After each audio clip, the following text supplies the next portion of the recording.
Fala, mestres! Nessa aula de altcoins, a gente vai falar sobre as principais altcoins e as inovações que elas estão trazendo para o mercado de criptomoedas, mas entenda que não é uma aula para dar dica de investimento nessas altcoins. Todas as altcoins citadas aqui, elas são utilizadas meramente para estudo. Eu não indico nenhuma compra de altcoin porque altcoins são apostas, ok? Elas não têm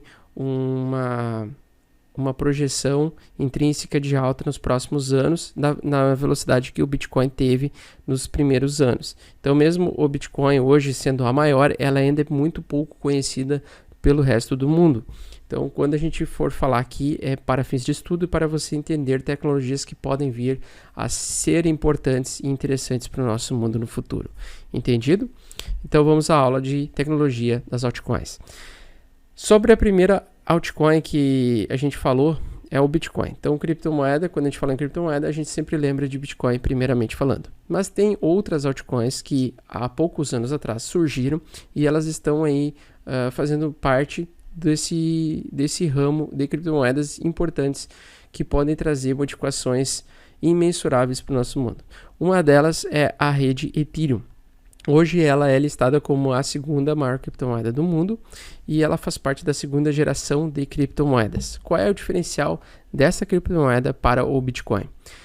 A rede Ethereum, então, ela trouxe algumas inovações e a principal delas é que ela é uma blockchain de contratos inteligentes. Então, ela copiou o sistema do Bitcoin, porém adicionou funcionalidades novas de contratos inteligentes e desenvolvimento de dApps, ou aplicativos descentralizados. E o que são contratos inteligentes? Contratos inteligentes nada mais nada menos são do que contratos iguais aos contratos do mundo real, ou seja, um contrato de compra de apartamento, por exemplo, onde tem várias cláusulas e obrigações que ambas as partes devem corresponder para que aquele contrato seja bem sucedido, para que aquele contrato seja de fato respeitado.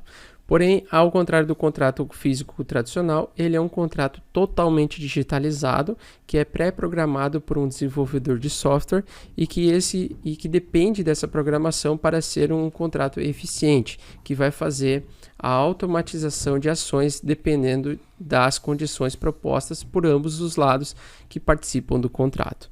Exemplo disso, e um exemplo prático, é que ele funciona muito semelhante a um financiamento coletivo. Vou explicar então a importância do contrato inteligente e como ele funciona. Então, hoje o Kickstarter, que é um site como se fosse o Vaquinha Online, ele retém o dinheiro de apoiadores e também ele cobra ações pré-estabelecidas de desenvolvedores de uma empresa. Então, vamos a um exemplo bem simples. Vamos dizer que nós temos um grupo de pessoas que abriu uma startup. Essa startup ela tem como objetivo lançar uma caneta Smart, uma caneta nova que tenha tecnologia integrada. Eles, através de muito estudo, descobriram que para desenvolver várias canetas de uma escala global, eles vão precisar de $1 milhão de apoio. Então eles vão e colocam essa ideia dessa caneta super inteligente para o seu intermediário no site do Kickstarter. O site do Kickstarter vai anunciar para várias pessoas que podem potencialmente apoiarem o projeto. Essas pessoas que apoiam o projeto, elas vão trazer dinheiro, elas vão levar dinheiro e vão colocar no Kickstarter e o Kickstarter vai liberar todo o valor se os desenvolvedores daquele projeto entregarem o projeto para eles até o final. Então,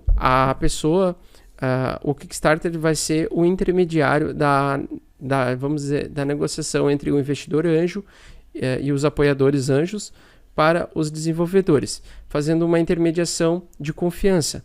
Então, você precisa basicamente de uma empresa terceirizada que não pode quebrar nesse período em que está segurando o saldo dos investidores e também, ao mesmo tempo, os apoiadores dependerão desse intermediário para ter o suporte financeiro necessário para cumprir o projeto. Dessa forma, Vamos agora imaginar que a gente não vai usar mais o Kickstarter, mas a gente vai utilizar um contrato inteligente. E o contrato inteligente, ele eliminaria a necessidade de um intermediário de confiança. E assim você colocaria um intermediário digital que aproximaria mais os apoiadores diretamente com os idealizadores.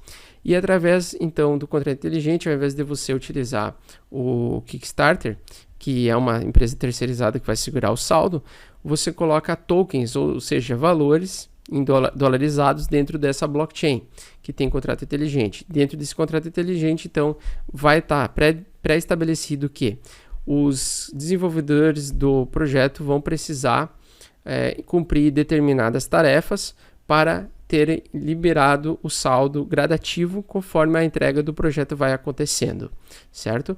E ao mesmo tempo, os apoiadores terão uma garantia de que se os idealizadores não entregarem nenhum pré-requisito do projeto ou nenhum passo a passo do projeto, eles vão receber o dinheiro deles de volta.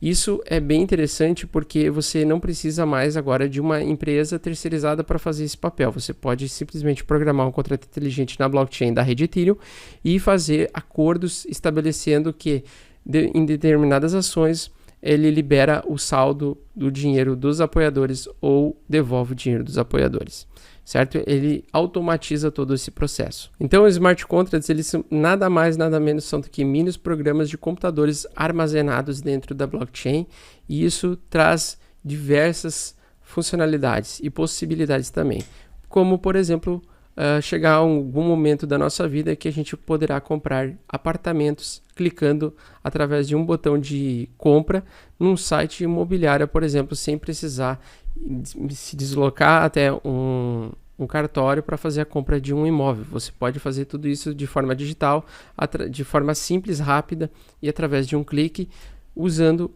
contratos inteligentes. Então você diminui bastante as filas e burocracia.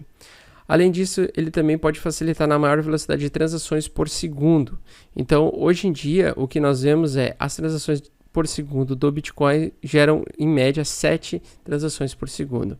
Quando você adiciona a Ethereum, basicamente a Ethereum, através de contratos inteligentes, você conseguiria prometer a entrega desses criptoativos e acelerar esse envio. Por isso que você aumenta a velocidade de transações.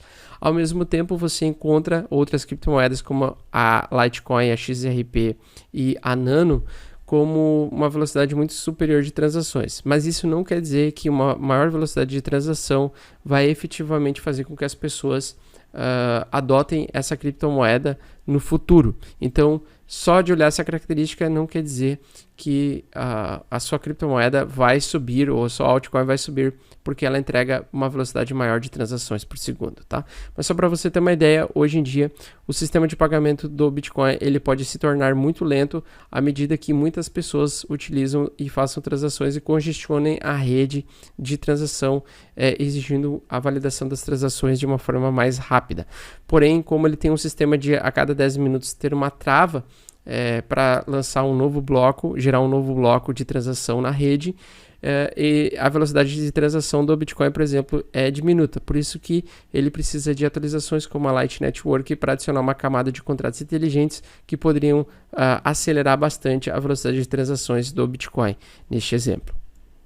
Mas estes são só alguns exemplos de funcionalidades úteis que os contratos inteligentes adicionam nos sistemas de Bitcoin, de criptomoedas no geral. Depois da Ethereum, aí surgiu em 2017 a terceira geração de criptomoedas puxadas aí pela Cardano e principalmente pela IOTA, que basicamente trouxeram algumas inovações além dos contratos inteligentes, que basicamente a Cardano, por exemplo, ela é financiada pela Lemurgo, uma multinacional japonesa, e o seu desenvolvimento também é realizado por pares de estudo, ou seja, é o mesmo sistema que a NASA utiliza para tentar mandar pessoas para a Lua e para Marte, fazendo estudos revisados por pares de diversos pesquisadores, tentando eliminar 100% potenciais perigos e riscos e vulnerabilidades do projeto. E a Cardano, por exemplo, ela utiliza um sistema de épocas e não sistemas de blocos.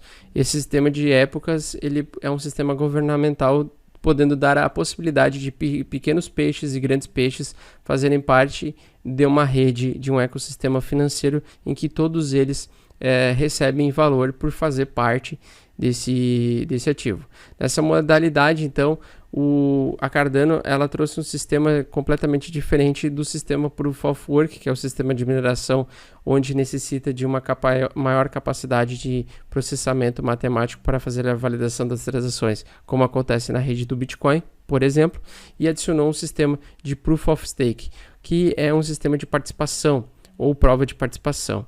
E basicamente as pessoas elas vão ter montantes financeiros diferentes dentro dessa rede. Ela também é uma rede distribuída, onde ela permite que qualquer pessoa pode ser um distribuidor, um validador da rede e ao mesmo tempo uma pessoa que pode ser usuária.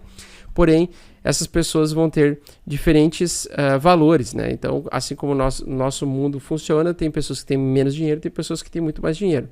Porém, de uma forma um pouco mais justa, o sistema Proof of Stake, ele permite que você possa colocar a pequena porção que você tem do seu capital dentro de um cofre público, onde você de forma aleatória pode ser um validador e minerador da rede por um determinado tempo e ganhar mais moedas por isso, por ser um minerador ou um validador, dando chance então para pequenos e grandes peixes competirem de forma igual. Então, as criptomoedas de terceira geração, o diferencial delas é que elas adicionaram um sistema de votação, de delegação de funções dentro da blockchain, e isso permite uma democracia maior dentro da rede. Além disso, o sistema de Proof of Stake da Cardano, ele incentiva que você segure as criptomoedas, e quanto mais você segura as moedas, mais você aumenta o seu aporte ao longo do tempo só de você segurar. É como se fosse uma poupança automática de você segurar seus bitcoins ou suas criptomoedas dentro do sistema Cardano. Então é bem interessante, é bem legal, mas é uma tecnologia que ainda precisa dar passos aí para a gente ter segurança de investir, provando que não tem bugs e problemas que podem ser críticos numa rede que precisa ser bem organizada. Então a principal vantagem da terceira geração de criptomoedas é que eles utilizam o sistema de Proof of Stake, que através dessa tecnologia traz algumas vantagens. Por exemplo, como a participação dos usuários ela é mais democrática, ela incentiva o hold de moedas, ou seja, segurar moedas no longo prazo para você aumentar o seu aporte de criptomoedas. Ela também faz transações e conversões livres entre usuários, instituições e criptoentusiastas, ou seja, você pode ou não fazer transações passando por intermediários como bancos, por exemplo, ou você pode fazer transações diretamente com outras pessoas. Ela também faz a conversão automática de moedas através dos Atomic Swaps, onde você poderia transformar reais em dólares numa velocidade instantânea quando você for fazer uma transação internacional, sem custo ou com custo muito reduzido. E ela também tem um sistema de Proof of Future, ou seja, ela é prova do futuro. À medida que ela encontra novos desafios e novas limitações, ela passa a ser reajustada e recebe aí atualizações constantes para a melhoria do projeto. Então ela é considerada aí prova do futuro. Nós também temos os sistemas diferentes de mineração, que são sistemas como Proof of Work, Proof of Stake, o Delegated Proof of Stake, que também é utilização de delegar pessoas para fazer a validação das transações de forma temporária, e também temos o sistema da Waves, que é um projeto que utiliza o Leasing Proof of Stake, que basicamente você pega emprestado ou você empresta suas moedas para mineradores fazerem a validação das transações e você recebe um percentual proporcional de participação do seu empréstimo. Além disso, nós temos o sistema da Dash, que é um sistema híbrido. Eles utilizam um sistema Proof of Service, ou seja, ele adiciona o sistema de Proof of Work do Bitcoin, ou seja, quanto maior capacidade de máquinas e maior capacidade de processamento matemático essas máquinas fazem,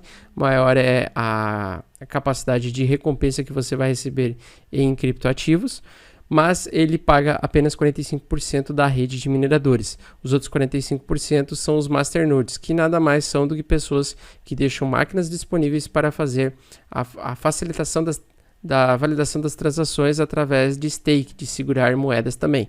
Então ele é um sistema, vamos dizer assim, híbrido. Ele pega um sistema semelhante ao Proof of Stake e adiciona um sistema semelhante ao Proof of Work, e ele une os dois, e dessa forma ele funciona num sistema dividido, onde ele também consegue dar chance aí para validadores menores conseguirem validar e também ter uma participação interessante na validação dos ativos. E o Bitcoin? O Bitcoin, ele, apesar de ser o criptoativo mais antigo do mundo, ele tem recebido algumas atualizações. Entre elas, a principal e a mais esperada é a Light Network, que promete aumentar e melhorar a escalabilidade do Bitcoin, também aumentando a velocidade de transações, e atualmente ela é testada na blockchain da Litecoin. Por isso que a Litecoin ela é uma criptomoeda bem rápida também. E além disso, ela abrirá canais de pagamentos privados entre um par e todos os outros pares, e apenas o resultado final da transação seria transmitido ao Bitcoin. Então, ela faz a validação através de contratos inteligentes, porém, adicionando uma camada de contratos inteligentes à rede do Bitcoin, porém, somente o final da transação vai ser transmitido para a blockchain e assim acelerar a velocidade de transações entre Bitcoins. Então, eu espero que vocês tenham gostado dessa aula, pessoal, e a gente agora se vê na próxima aula.